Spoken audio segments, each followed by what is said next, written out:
Hello everyone! We've reached the end of another week, which means it is time once again for a news roundup, because there's a bunch of things out there that I wanted to talk about, so that's exactly what I'm going to do, because it's my YouTube channel. And I want to thank you everyone for watching it today. If you like what you see today, of course, please hit like and subscribe before you leave. And if you're so inclined, a buck or two every month in Patreon really does help keep the lights on here and keeps the content coming. So let's get some thoughts out about stuff. And we're going to start with the fact that Tuesday we have a fan first coming out. I have no doubt they are not going to show off anything we haven't already seen before, because that's just how that goes. I'm actually more curious about the Power Ranger one just because it seems like they keep things under wraps a little bit better than the Power Ranger team. I don't think that's a failing of the fan first. I think it's a failing of Hasbro's marketing department in the first place, because they really shouldn't be allowing people stealing toys out of China to direct the flow of information about their toys and products. They could release a lot of info a lot faster than they do, that's all I'm saying. So I'm curious about what this is going to be. We are going to do my usual reaction and response to all the news that drops from that, probably on both Transformer and Power Ranger side, because, I'm kind of a fan of both. So let's move on to actual news stories. So I'm not going to steal the thunder from these, but the designers for the current Transformers lines have actually been talking a lot on their Instagrams about the behind the scenes stuff, about how these toys came about. I'll let you go find these for yourself. We're looking at Evan Brooks right now. There's a few others. You can check some of the other headlines over at tfw2005.com. Where some of these news articles have been posted. I'm not going to steal their thunder by reading verbatim, but I do want to focus on Cup a little bit because Cup has something that makes me happy. So we're going to go to the last paragraph. While working on that first wave of SS86 characters, I was stretched between 3 different brands, working very long hours, and was slightly overwhelmed, so I desperately needed help, haha. Because of this, though, I was always slightly ashamed of how the original Deco came out. The sculpt was good, and the colors I picked just didn't read as Cup from the movie. Supposedly, those colors were based on a fan-made color layout for the original character art. Easy mistake to make. It's probably one of the first things that comes up when you Google search Cup, Transformer G1 Cup colors. See, I just missed so many good details. I would later be moved to just focus on Transformers, and when the opportunity for the buzzworthy Bumblebee capsule came around, I took the opportunity to try and make up for my mistakes. Which is fine. I will say, the toy does present a lot better with the new paint apps. Even the face. I think the face looked weird for a lot of people when they first saw Cup. I do think the new color palette definitely helps it. Definitely looks better to me. I also use this opportunity to test some things. No clear parts, solid ABS. Would fans like that? It would be slightly more animation accurate that way, I suppose. There is a bit of a stigma with collectors on the clear plastics we use in these figures. We hear you and are always working to figure out solutions. My gospel is being heard! So, yeah. No clear plastic on this boy. Now, here's the thing. On ones like Cliff Jumper, okay, like on I guess Cliff Jumper counts as this too. If the character never had translucent windows in the original toy, there's no reason for them to have translucent windows at all ever. Cup just doesn't look right unless his chest is solid. Seeing all that translucent detail through his chest, it just didn't look right. It looked terrible. I'm very happy with solid ABS instead of translucence, and I'm very confident in that toy surviving long term, which is ironic for a toy designed to fall into pieces. But, yeah, some designers actually get it. The clear plastic is a problem, so I'm happy to see they're doing something about it, including completely avoiding it. Alright, I know, you like your clear plastic, it's real pretty, I understand. I like my toys to actually survive and not be super duper fragile. Thank you.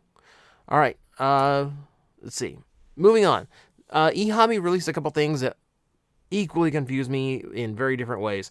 So they've been doing these character cards, super deformed style Transformers, and okay, Optimus Primal and Megatron from Beast Wars, that's pretty fine. That's fine. But then we look at some of these others that they came out with. Two Pretenders, Longtooth and Octopunch. They're getting these cards. Jazz, which is fine. Bonsaitron, which is weird. And then the strangest one of all to me, Straxus? Straxus. And Magna Convoy. Strangely enough, I don't get it at all why these are the characters that got prioritized in these little character cards. I just bring it up because it seems so strange to me that the characters they picked for those. They're also doing these little acrylic logos because they found out that if they just print the logo on a piece of acrylic and sell it for $15, people buy it. It's like literally the cheapest thing they could possibly make, and I see every place doing this now. I understand it helps complete displays, and it makes it for a nice little set piece for a favorite figure or something, but still, I feel like I could print this out. I feel like I could just print a clear sticker and just glue it to some scrap plastic and it would look the same. I don't know. I don't get it. I don't get it. I remember when eHobby was just doing black repaints and we all loved them, and now they're doing things like this. For other toy companies doing other things with Transformers, Jada Toys has released a multi-pack of Diecast nano figures. I believe I've seen packs like this. I don't know if Jada's done them. Probably. I've seen a lot for Marvel characters done exactly like this. An assortment of Transformers. It's Series 1, which is promised to be, of course, a series of more. The Decepticons are horribly outnumbered here. There's 6 Decepticons compared to 12 Autobots. That doesn't seem fair in the least. Okay, fine. If you just like your little diecast figures, that's fine. There's nothing wrong with this. I'm not going to harp on it or anything.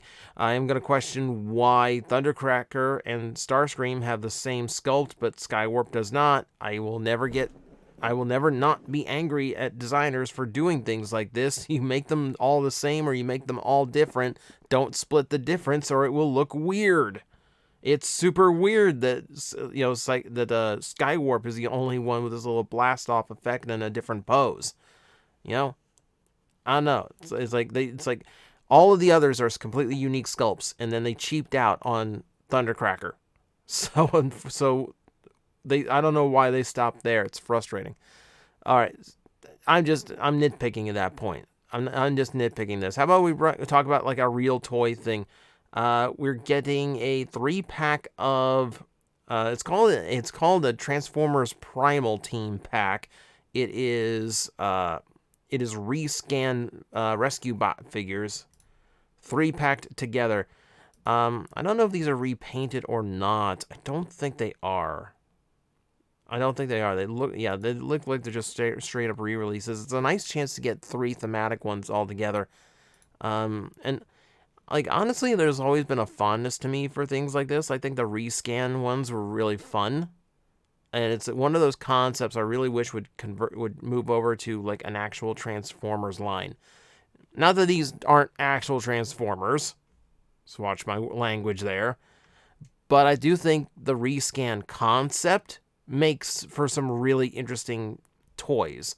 If I get to see an Optimus Prime as something besides a semi truck and it actually works because all the right elements are still in the right place, I think that would be really neat. I think that'd be a nice shake-up of the formula, which is of course why we don't get it, because Hasbro doesn't shake the formula anymore. And I just thought this was a neat little thing to include. I know. I kind of I've always been a little bit drawn to some of the Dino ones, but probably not this though. Probably not. Moving on. So Robosen, who is making the big Optimus Prime that transforms itself, is teasing apparently 3 new releases, with all just glaring with the headlights. This could be something of a movie-style Bumblebee. I've seen that speculated, and Bumblebee would make sense for the next character in the set. It's weird. It's weird. It would be weird to me that if they did a movie-style Bumblebee, or even an evergreen Bumblebee right after doing a straight-up G1 Optimus Prime. that seems like a miscue. Like, there's almost part of me willing to believe that these are like they're just this Prowl, Smokescreen, and Blue Streak all at once. That's why there's 3 of them. And of course, the heavy shading, there's no way to tell. Yeah, we're just gotta wait and see. But we've got more of these. So apparently a super expensive Optimus Prime went over really, really well. These are apparently getting revealed on the Fan First Tuesday that is coming up. So funny that a company outside of Hasbro can actually keep their stuff under wraps, but Hasbro themselves apparently cannot. I'm interested to see what the second offering from Robosen is. So that's going to be interesting to find out on Tuesday. At least we know we got one thing we haven't seen already. Speaking of things we're just seeing for the first time, someone found a blaster with a completely different face sculpt, which has a lot more personality and character to it than the stoic face it came with. This is always frustrating when they do this, because like if you are like me and you jumped on Blaster when he came out in Kingdom, you're now staring at this one that's out in Legacy and going, oh god, why didn't I wait? Or like, this is the kind of change that shouldn't have ever been made. I don't know why 2 Blaster faces existed in the first place. It always should have had that little smile, because that feels so much more like Blaster than like just, standard Steel face going on. It's always frustrating when they do running changes like this that are so, like, they add so much character, but it's something that should have been there from the start. It's just frustrating. It's just frustrating. Oh well. Oh, maybe they do twin cast. It'll come back around, and that way both of them could have a unique face. So, fingers crossed. Someone got their hands on the new Authentics Arcee that we were kind of eyeballing because she actually transforms. She doesn't rely on shell, which is something that is very rare for Arcees these days.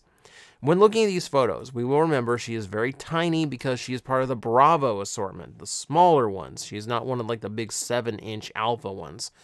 So this is a very tiny, very simple, and very cheap figure. You see here, she is smaller than a standard Generations Deluxe, and of course, very much hollowed out. Arms are completely hollow, legs are completely hollow.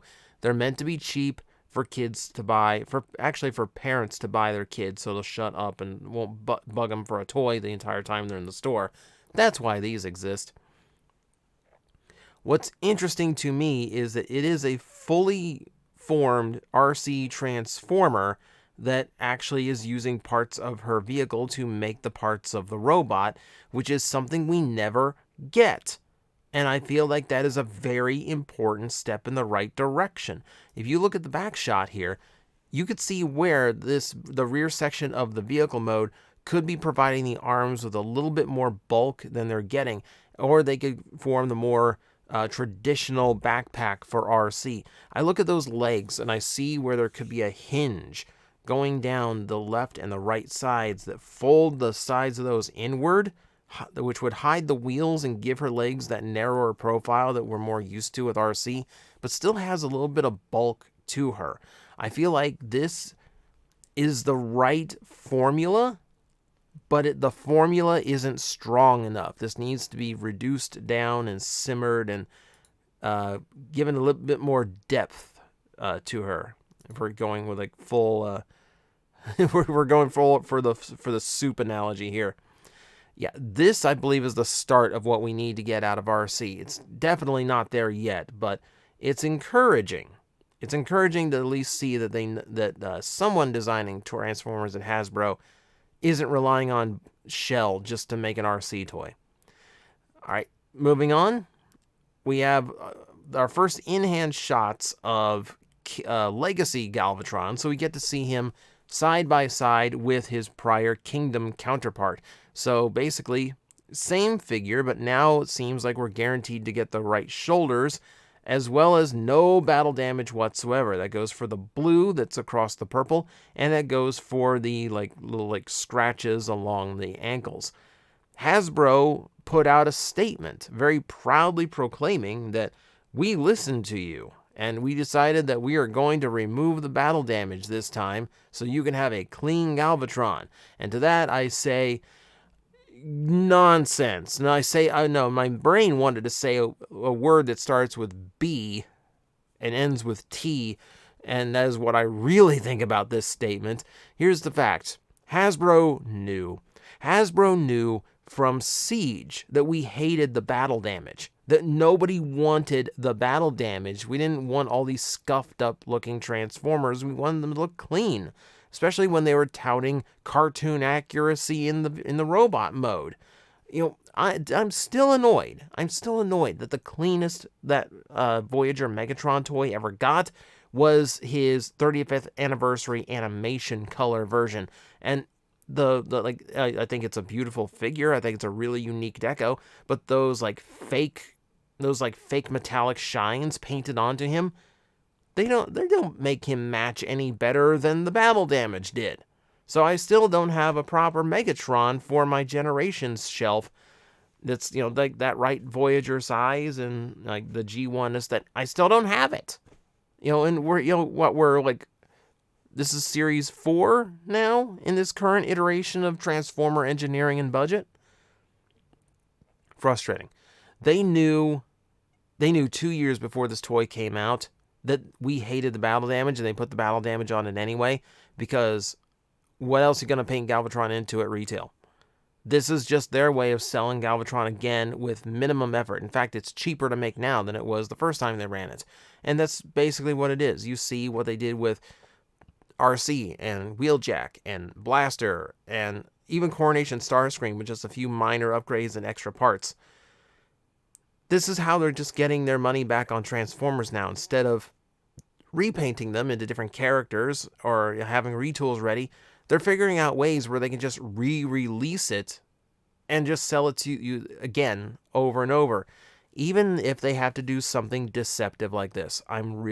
This really makes me sour at Hasbro. Because they knew, and they took advantage of us. So this whole situation, I'm not happy about. I'm glad there's a clean Galvatron. We shouldn't have had to be in the first place. But let's end off on something fun. Let's end off on something good. We got pictures of the boxes for Motormaster, Blitzwing, and Shattered Glass Blaster. So this gives us a little bit of preview of what we've got going on with these figures. This is probably something we're going to get to see during the Fan First on Tuesday. So Motormaster, we get to see a nice shot of what his vehicle mode is going to look like. Get a little bit of the shot of the Stunticons upcoming. Looks like Wild Rider right there. Dead End or Wild Rider, hard to tell from the shading. Yeah, and he looks pretty beefy, like a pretty beefy semi-truck. Absolutely love the design of Motormaster. We do see some sockets or shoulder joints, one or the other, exposed up here. So that trailer's, like speculation is, it's going to be a big, basically a big robot suit for Motormaster to tuck into and then wear other Stunticons as armor.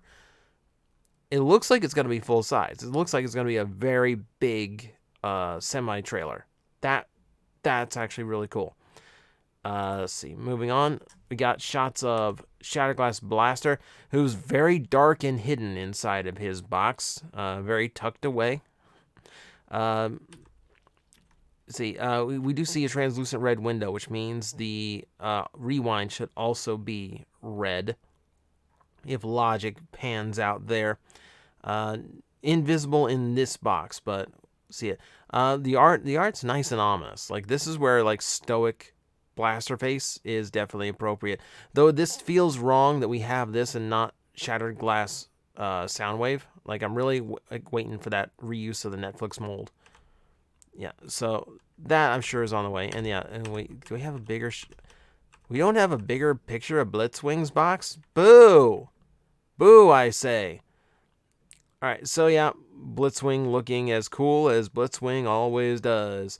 Both vehicle modes present. Those stupid Hulk hands are forming extra guns in his tank mode, and they still look dumb.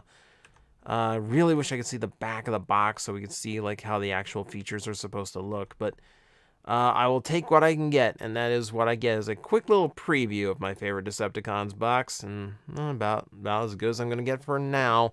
Hopefully, better look at during the fan first. And that, my friends, is going to do it for me. That is the news that I wanted to talk about and touch on. And we eagerly wait the news that will come up in Fan First on Tuesday, hopefully being something we haven't heard of yet.